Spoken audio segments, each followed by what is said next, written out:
Hello, everyone, and welcome to Slash Film Daily for Wednesday, May 1st, 2019. On today's episode, we're going to talk about the latest film and TV news. This is Slash Film Editor-in-Chief Peter Sciretta. Joining me in today's podcast is Slash Film Managing Editor Jacob Hall. Hello, hello. And Redder, Chris Evangelista. Hello, folks. Okay, let's talk about the most important thing that has hit the site this week. And that is an exclusive interview with Quentin Tarantino that Quentin Tarantino called Chris up on the phone. Chris, tell us how this happened. All right. So about a month ago, we got, there was word in the Netflix newsletter saying an extended version of The Hateful Eight was coming to Netflix. And, I and pretty much everyone, online assumed that meant it was the Roadshow cut. The Roadshow cut played in theaters for, a few weeks in December 2015. And then a somewhat shorter wide cut was released. And that the wider cut, which is shorter, is the only one that's ever been released on home video. The Roadshow cut has never been released in any other form except that brief theatrical run. So everyone was like, oh, cool, the Roadshow cut is finally coming out. And then the day came, and we all saw that was not what was happening. Instead, for some strange reason, the film had been broken up into 4 episodes, like a miniseries. And everyone was puzzled by this. I was puzzled. Film Twitter was puzzled. We were all just wondering, what the hell is going on? Did they just take the Roadshow cut and split it into 4 parts? And if so, why? And we all theorized that, there's no way Quentin Tarantino would say okay to this because he seems like such a purist, and this just seemed like a weird thing Netflix had done. So behind the scenes at slashfilm.com, we all did a little digging. We were able to track down the contact info for Quentin Tarantino's agent, and I reached out to him. And originally, I just was asking for a comment. I had no, lofty ambitions of actually talking to Quentin Tarantino, just because I thought that would be like off the table. So I reached out to his agent. I said, "Hello, we're writing a story about this Netflix cut. Just wondering if Tarantino is aware of this, and if you had any comment from him we could use." At which point Tarantino's agent said, actually, Quentin is the one who curated this cut, and he would be happy to talk to you about this if you want. And obviously I was like, yes, absolutely, I would love to talk to Quentin Tarantino. So, and I remember in the Slack channel, you were freaking out over this, but you were like, it's never going to happen. Yeah, because, I've had things in the past where I've been offered interviews with certain people, big people, and they don't pan out for one reason or another. And that's just, the way it goes in this business. And I was just like, what's going to happen is they're going to say this is going to happen, and then it won't happen. And this was on Friday. And the agent said, he'll probably contact you either Monday or Tuesday. So Monday came yesterday, and I hadn't heard anything. So I reached back out to the agent. And I was like, just want to see if this is still happening. At which point he was like, well, Quentin has your number, so he's going to call you at some point. Now, let me give our listeners some inside baseball here. I'm sorry I'm going long on this, but it's a kind of detailed story. So usually when you do an interview with any sort of celebrity, a director, an actor, a writer, whatever, it's usually handled through some sort of PR person. So what will happen is the PR person will call you up. They'll say, hello, I have so-and-so on the line. Are you ready? And I'll say, yes, I am. And then they'll connect me with the talent. It's very, very rare that the talent actually picks up a phone themselves and just calls you at random. There's usually a scheduled time. There's usually a scheduled amount of time you have on an interview. It's usually like 15 minutes. And it's usually very structured. It doesn't always stick to the schedule, but there's usually some sort of plan. And this was the complete opposite, where the agent was literally telling me at some point during this week, Quentin Tarantino would place a call to me. At which point I began to get terrible anxiety because I was like, oh my God, what if Quentin Tarantino calls me like while I'm at the supermarket and I have like no way of recording the call? And I was like, I'm going to have to like sit by my phone, until I get this call. Thankfully, so Tuesday rolled around. Did you not leave your house? Were you like... Well, yeah, I mean, I rarely go out anyway because I work from home. So I was just paranoid that like at some point I'd be out and he would call. So thankfully he didn't take too long. Tuesday rolled around. I get a call. The caller ID says somewhere in California. I'm not going to tell you where, listeners, but it was somewhere in California. And at that point I was like, all right, this has to be him. It didn't say Once Upon a Time in Hollywood?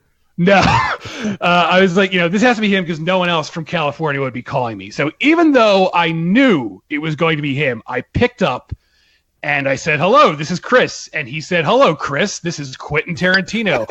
At which point I started going, like an idiot because it's very weird to get a phone call. And it was clearly like, it was that Quentin Tarantino has a very recognizable voice. So it was clearly him. And it was just like, hello, Quentin Tarantino. And it was just, I was very awkward and clumsy for at least like a full minute. Wait, how long into this phone call did it take you before you realized it was just Brad doing a Quentin Tarantino impression? I didn't realize until the very end that it was all Brad. No, so, it took me like a full minute to get my recorder working, just like an idiot. And I was like, oh, I'm so sorry. And he was very nice. Quentin Tarantino, I don't know what I expected him to be like, but he was very polite. He was very easy to talk to. Like, we had been friends for a long time, even though we had never spoken before. All right, so that's my long, rambling setup for my Quentin Tarantino story. I talked to him on the phone. And it should be said that you can read the full interview, the transcript of the interview on /film.com. We will link it in the show notes. But what did we actually learn about the Hateful Eight? Okay, so despite what everyone believed, even me, myself, I believed this was the case. Quentin Tarantino actually did have a big part to play in creating this Netflix cut. This wasn't, just Netflix going off willy-nilly. This was Quentin Tarantino sitting down with his editor to cut this film into a miniseries. Netflix reached out to him. Actually, like from the way he told the story, it sounded like they did this right around the time the film was like still in theaters, which is kind of mind-blowing to me. But Netflix said, look, do you have, more footage to this? If you do, we'd be happy to show this as, an episodic thing. We would break it up into 3 or 4 episodes. And, I feel like there are some filmmakers who would immediately be like, absolutely not. This is my vision. And up until now, I would have thought Quentin Tarantino would be one of those filmmakers. But he says in the interview, he says to me, he thought this idea was really intriguing. And so after about like less than a year after the film came out, he and his editor sat down. They started cutting the film, re-editing it. He says, they didn't re-edit the entire film, but they cut it up in a way that they easily were able to get 4 episodes out of it. Beyond that, there's been some debate on whether or not there's new footage or not. He told me there's about 20 minutes of new footage in here. And in addition to that, there's some significant re-editing, like scenes that play out the way they did in the theatrical version play out differently in this TV cut. I haven't watched the whole thing yet because it's kind of lengthy. I need to finish it, but I started watching it, and I gotta say it does play very interestingly. I was skeptical at first, but I don't know if I prefer this to the movie, but it's definitely not like an abomination. It's kind of interesting, and I kind of wonder if this is like a thing Netflix is going to try for other filmmakers. There was, on a much smaller scale, a few months ago, Netflix put out this director's cut of this movie called Fair Game that pretty much no one saw. It has Naomi Watts and I think Sean Penn in it, and it's based on the true story of Valerie Plame. And, that movie didn't really do very well in theaters. And up until now, we didn't even know there was a director's cut of it. But out of nowhere, Netflix just released this director's cut of that film. And, with that and now this, I'm wondering if Netflix is going to start trying to do this for more and more filmmakers, or if they've offered this to more and more filmmakers and we have yet to hear about it yet.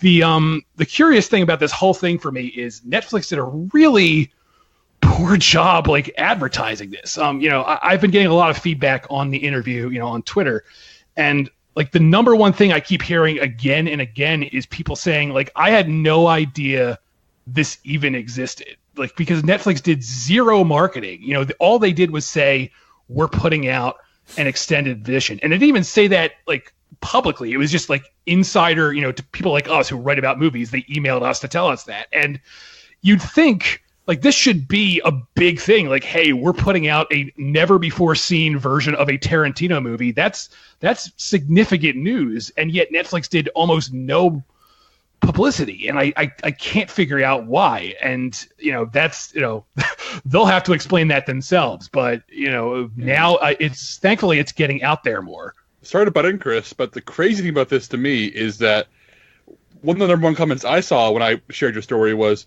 "Oh, now that I know Tarantino was involved, I'm gonna go watch this." So why weren't they like leading with that? Why couldn't Netflix have put out a statement saying, "Hey, Tarantino did this," instead of letting the internet like sit on its butt and wonder why this was happening for days and days? The weirdest thing about this is like what you mentioned on a previous version of the podcast. Like each episode begins with the beginning credits as presented in the movies, like repeating over and over again for the subsequent episodes, and it feels like if Tarantino went through and like made this whole other cut of the film, like why didn't they redo the credits and stuff for each episode? Like it felt like when you go to this on Netflix, you're like, oh, Netflix like butchered this. Yes, it's very like I can't really fathom why they wouldn't at the very least like put like a title card on the entry. Like if you go to Netflix and look up the Hateful Eight, it should say somewhere on there, Quentin Tarantino created this for us. There's nothing that suggests that. And yeah, like Jacob said, I got comments about that too, where there are people saying like, up until now, I had no indication that Tarantino had anything to do with this cut. And it's very bizarre. And a part of me wonders if like that's maybe the reason Quentin Tarantino was so willing to, get out there and talk about this, because no one really seemed to know. It's just, and he even says this in the interview with me. He's frustrated that so many film websites have written this up without actually like sitting down to watch it and see for themselves. And hopefully, now people are going to start watching it. Hopefully we've helped Quentin Tarantino out a little. Yeah. And he also broke some news that there's a Django Unchained director's cut coming sometime.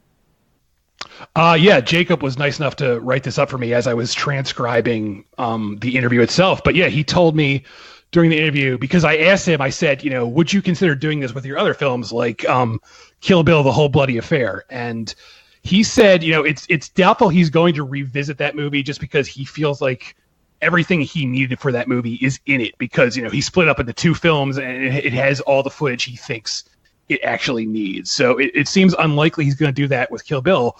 But then he said, while I'm not going to do this with Kill Bill, I have actually cut a Django Unchained director's cut. He added that, he's not going to release that as a miniseries like The Hateful Eight because he thinks it works better as a movie, but there's definitely, he said it's like a 3-hour and 20-minute cut of the film, and he's just waiting to release it probably sometime after Once Upon a Time in Hollywood comes out. So hopefully we'll be getting like a 4K Blu-ray or something like that. Yeah, and Tarantino goes into a lot more. He talks about the Star Trek movie that he might be working on. He talks about possibly doing this for future films. Click on over to slashfilm.com or, click on that link in the show notes to read the full transcript. It's worth it. I mean, it's Quentin Tarantino. Chris, I just want to say this is a great bit of work from you, and I am really excited that we're able to have this on Slash Film, and seeing it being reported all over the world on all these different websites. It's really cool.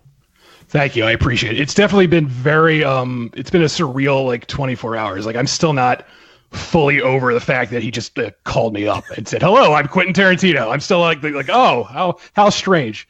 Yes. Okay, let's move on to something big. Indiana Jones 5 apparently might have a new writer, and we also have some details on what the script from John Kasdan was going to be about.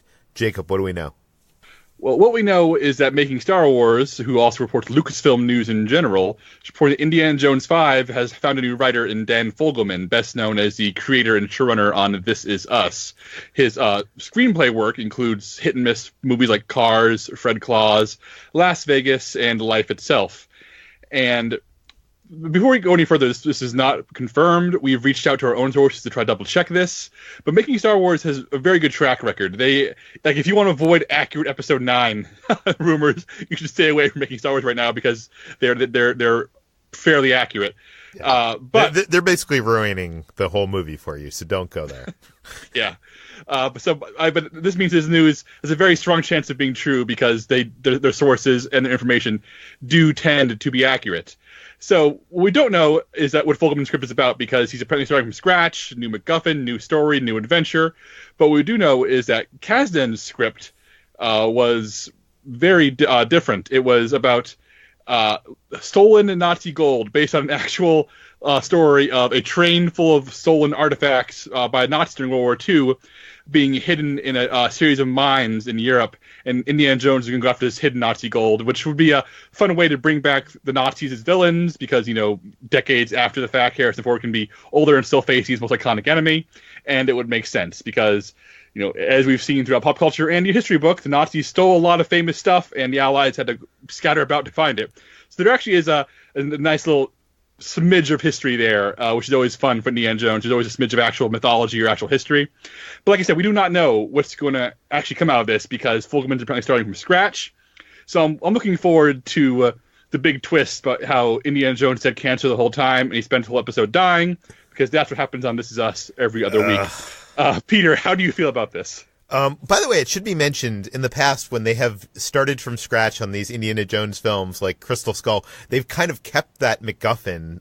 Making Star Wars says that they are abandoning this, but we do not know that. I do think a return to the Nazis is good because I think that, the best Indiana Jones movies dealt with the Nazis. I am not a fan of This Is Us and Dan Fogelman. I don't know. That gives me a little bit of a pause. I do like Kasdan. I know a lot of people weren't high on him because of Solo: A Star Wars Story, but I do really love his early directorial debut that played at Sundance. What was it called? Last Night, Zero First Effect? Night? No, something Night. I don't know. Okay. Anyways, Chris, your thoughts on this? I really wish someone other than Dan. If this is true, I'm not very excited about Dan Fogelman.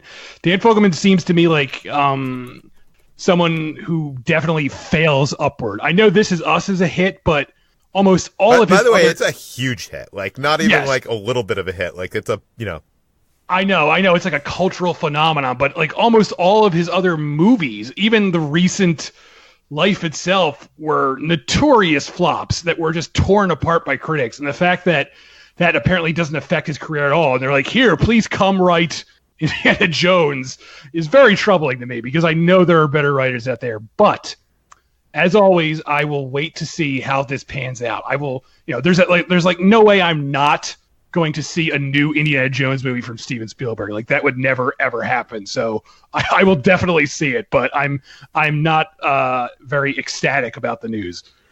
Yeah, and also I want to apologize. I got my Kasdans confused. Zero Effect was Jake Kasdan, and I think that Chris is right on the money here. I'm not going to prejudge this beforehand, but Fogelman is... You can't even tell a Twitter story without having a sad sack twist ending, and I'm sure he's a talented, nice guy. I'm sure he's easy to work with. I'm sure he gets in the room and convinces people he's the right guy for the job, because that's what half his job is.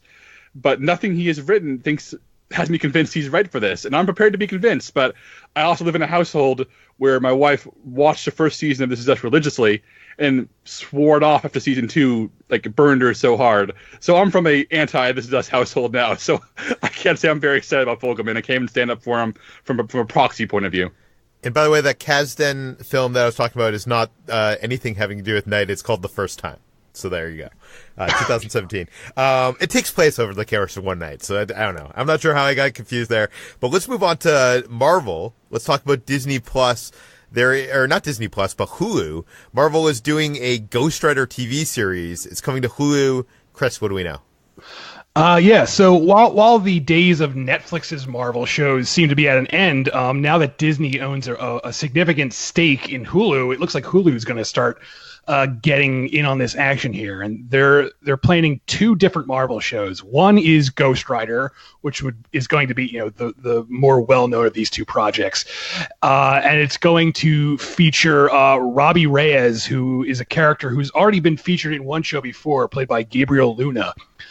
He was on Agents of S.H.I.E.L.D., and he's actually going to be reprising the role for this version of the show too. But it's stressed that this version is going to have nothing to do with Agents of S.H.I.E.L.D. It's going to be a standalone thing that just happens to star the same guy as Ghost Rider. Ghost Rider is, of course, the guy with the flaming skull head. That's who everyone knows him as. This version is different. The classic Ghost Rider rides a motorcycle. This one drives a car. So if you're hoping for Motorcycle Ghost Rider, I'm sorry, this is the car one. Other than that, there is Hellstrom, which is something I've never heard of before, but there is a comic book character named Hellstrom, but it's spelled differently. And the comic book character was created in the 70s, and in researching this story, I found that originally Stan Lee wanted to make a comic where the devil himself was the protagonist, and an editor said, that's probably a bad idea. Let's make him the devil's son, and that became Hellstrom. That said, this show doesn't sound anything like that other than the name. The show is about two siblings who are the offspring of a powerful serial killer, and the siblings have powers too, but they use their powers to fight evil, which really sounds a lot like Supernatural, but, with a little bit of a twist. And I'm pretty sure whoever pitched this show was like, we'll make it like Supernatural. And someone said, great, that was a hit. Let's do it. And so now we have that. Jacob, do you have any interest in this Ghost Rider TV show? Not really. I gave up on Agents of S.H.I.E.L.D. a few seasons in, not because it was bad, but because I ran out of laundry to fold while I was watching it. From by all accounts, this take on the character... Wait a second. How do you run out of laundry to fold?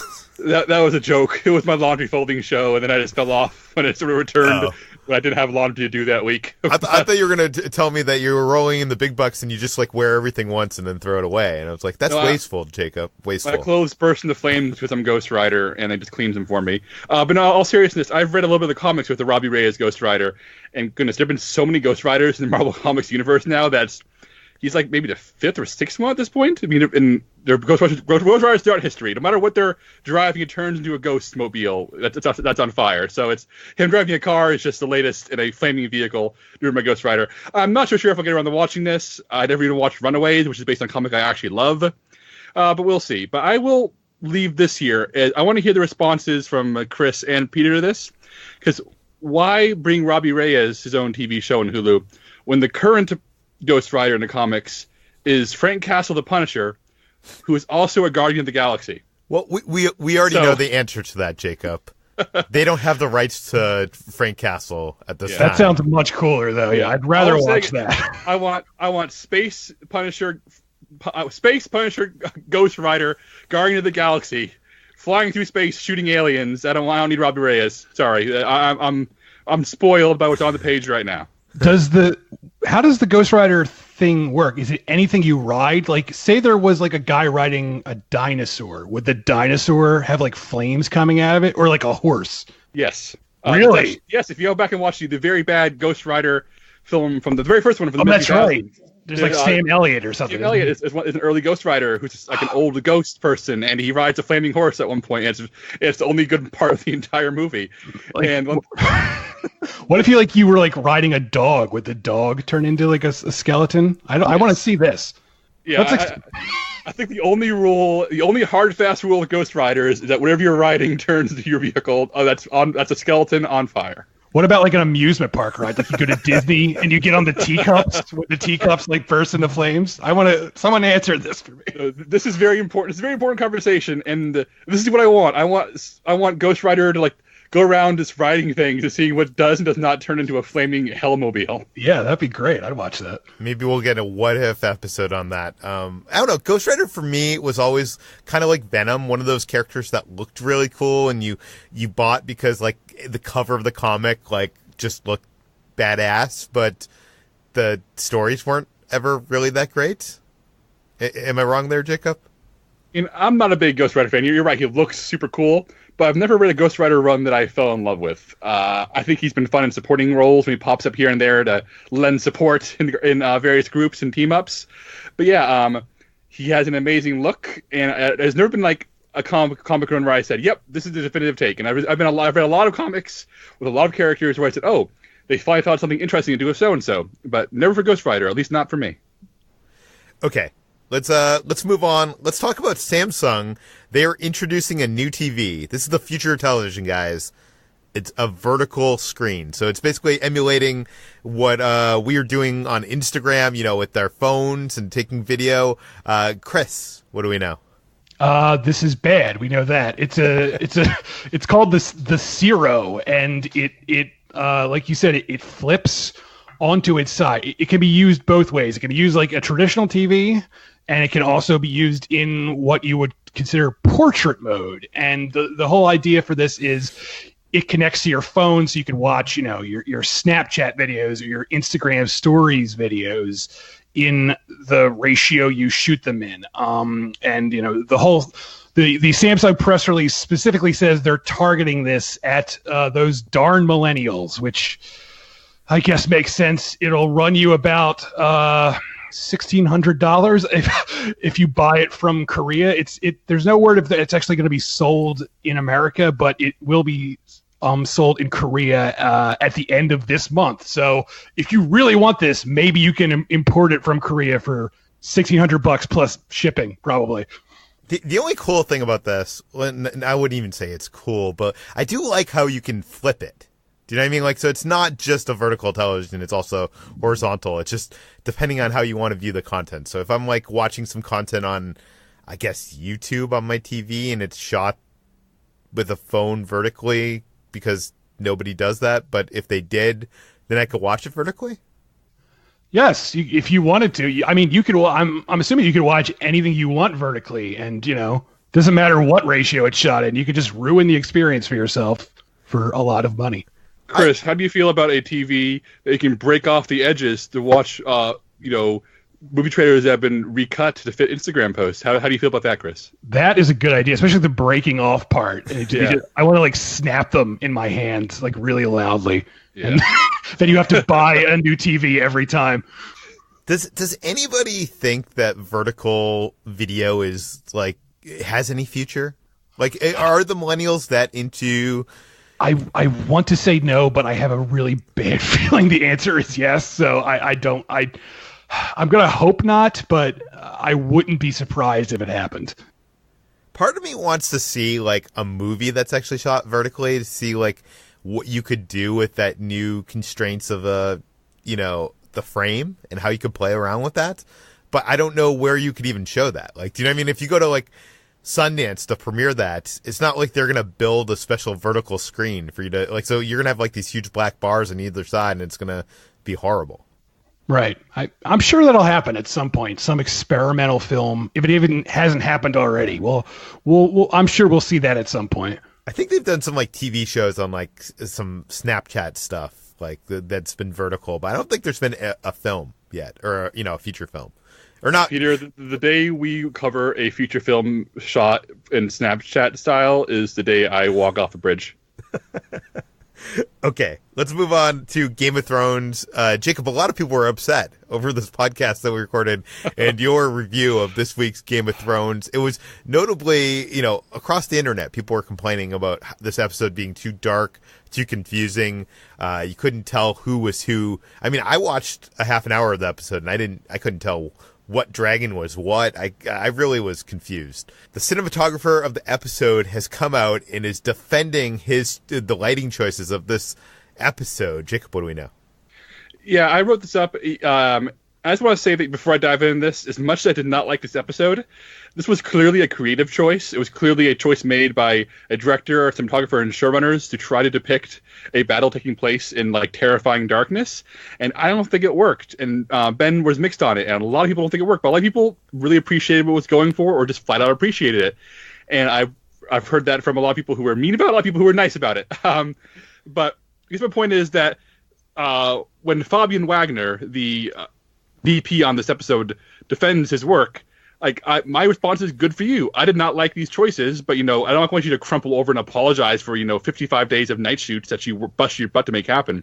So he told TMZ that we tried to give the viewers and fans a cool episode to watch, and I know it wasn't too dark because I shot it, which is maybe not the best way to phrase that, but at the same time, I understand where he's coming from, because we do not know what happened to his work after he lit it. I mean, especially on a TV show where a director of photography is way down the chain of command, even more so than on a film production, because the director then has his hand with it, and the showrunners are allowed to, color correct it and tinker with lighting and tinker in post. And, we can't blame Fabian Wagner alone for an episode that a lot of people couldn't see. So I'm glad that he is sticking by it. And he also says that the show has always been very dark. It's a very cinematic show. He blamed bright living rooms, he blamed improperly calibrated televisions, and he blamed HBO Go and HBO Now for being slammed and putting on a bad stream, which is, these are all things that I think are accurate, but I also strongly believe that they should have tried watching this episode on a consumer-grade television in the living room somewhere, just to test it out, knowing it's how millions of people watch television every Sunday night on HBO. So I'm glad he's sticking up for his work. And I do not doubt that this was a creative decision. And anybody who says he was incompetent doesn't know how production on film or television works. He shot 8 other episodes of Game of Thrones, including Hard Home and Battle of the Bastards, which are really intense, well-made episodes of television, directed by the same guy who made this episode. So this was not incompetence. He should be proud. He should be sticking up for his work. I still stand by the fact that I don't think it works as a creative decision. Chris, as an outsider to all this, somebody who edited my review but has not actually watched Game of Thrones since season 2. Does this sound defensive to you, or does this sound like the right way to respond to this? Do you mean his response or yours? But start with his. I've seen people sort of jokingly comment on this by saying, Mark Harris, the writer, said, also everything I've ever written is good because I wrote it. Like, it's that kind of argument where, sure, it might look good to you, but what do there's, that doesn't mean it, if millions of people are saying this looked bad, there's probably something there. At the same time, maybe, some people shoot really dark. I feel stupid comparing this to The Godfather, but when The Godfather came out, shot by Gordon Willis, everyone was like, man, that movie's really dark looking, but now it's a masterpiece. But I don't know this guy, so I'm just going to go out on a limb and say he's no Gordon Willis. So I don't know, I don't know how to really judge his work fully without, being a full-time watcher of the show. That said, having read Jacob's review, there's nothing mean about it. I feel like it was very fair-handed. I feel like we've entered this weird territory where if you criticize anything remotely popular and you say, it's not 100% perfect, people freak out, and that's just silly. There's always room for criticism, except in things I write, which are perfect. I do want to say that I'm not sure how it works in television, but in feature films, the director of photography does go in and is involved in the color grading process, usually. So I'm not sure if he was involved here. I will say that I have spoken to a bunch of friends who did watch it and had no problem seeing things they didn't adjust their TVs, and they seemed to be shocked that people had problems seeing it. I don't know. It seems to me that different people were getting different streams of this. I feel like we don't have the full explanation of what's going on here. Yeah, and there's no 4K version that's available. It's not on disc yet, and not all Game of Thrones is even available in 4K in a lot of cases. So until I can watch this from a 4K physical disc on my 4K television at home, which I know looks good, then the jury is still out. But the stream from HBO Go, even now on my television, looks bad. The cable airing on my friend's TV, which was calibrated to perfection, looked bad.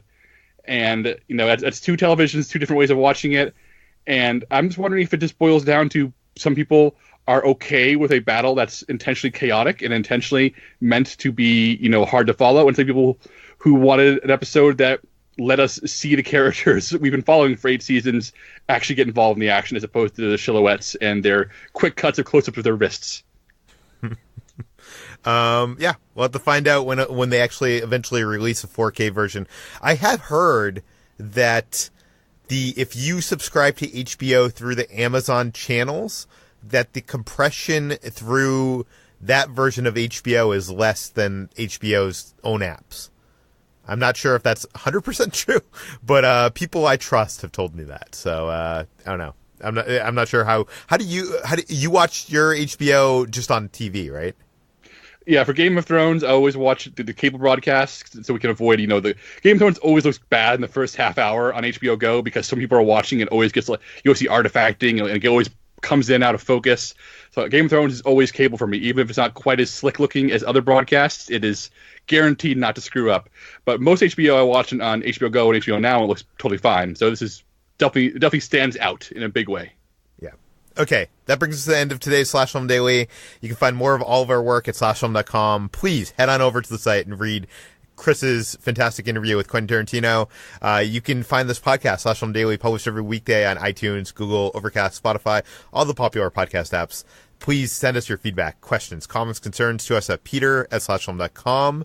And rate and review this podcast on iTunes. Tell your friends, spread the word, and we'll see you tomorrow.